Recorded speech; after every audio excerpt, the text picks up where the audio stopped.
আমি যদি দেশের বাইরে ক্লায়েন্ট হান্ট করতে চাই, তাহলে আমার ফার্স্টে কি, যেমন আপনি আপওয়ার্কেও ক্লায়েন্ট হান্ট করতেছেন, আপনি আপওয়ার্কের বাইরেও ক্লায়েন্ট হান্ট করতেছেন। তাহলে আমার কি অ্যাজ এ ইন্ডিভিজুয়াল, আমি একাই, আমার কোনো টিম নাই।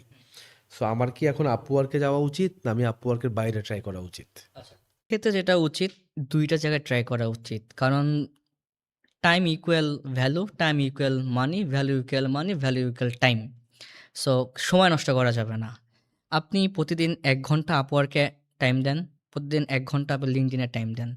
LinkedIn এ আপনি প্রত্যেকজনকে প্রতিদিন ৫ টা করে কানেক্ট পাঠান। তারা ৫ জনকে যদি প্রতিদিন কানেক্ট পাঠান, আপনার ২ জন তো আপনার কানেক্ট অ্যাকসেপ্ট করবে এবং আপনি তো কানেক্ট যাকে তাকে পাঠাবেন না। হয় HR কে পাঠাবেন, না হয় CEO কে পাঠাবেন, না হয় যে ফাউন্ডার তাকে পাঠাবেন। সেই ক্ষেত্রে যেটা করতে হবে ভাইয়া, এই ক্ষেত্রে কিছু ক্লায়েন্ট পাঠানোর মানে ক্লায়েন্টকে কানেক্ট পাঠানোর আগে বা Upwork এ কাউকে বিট করার আগে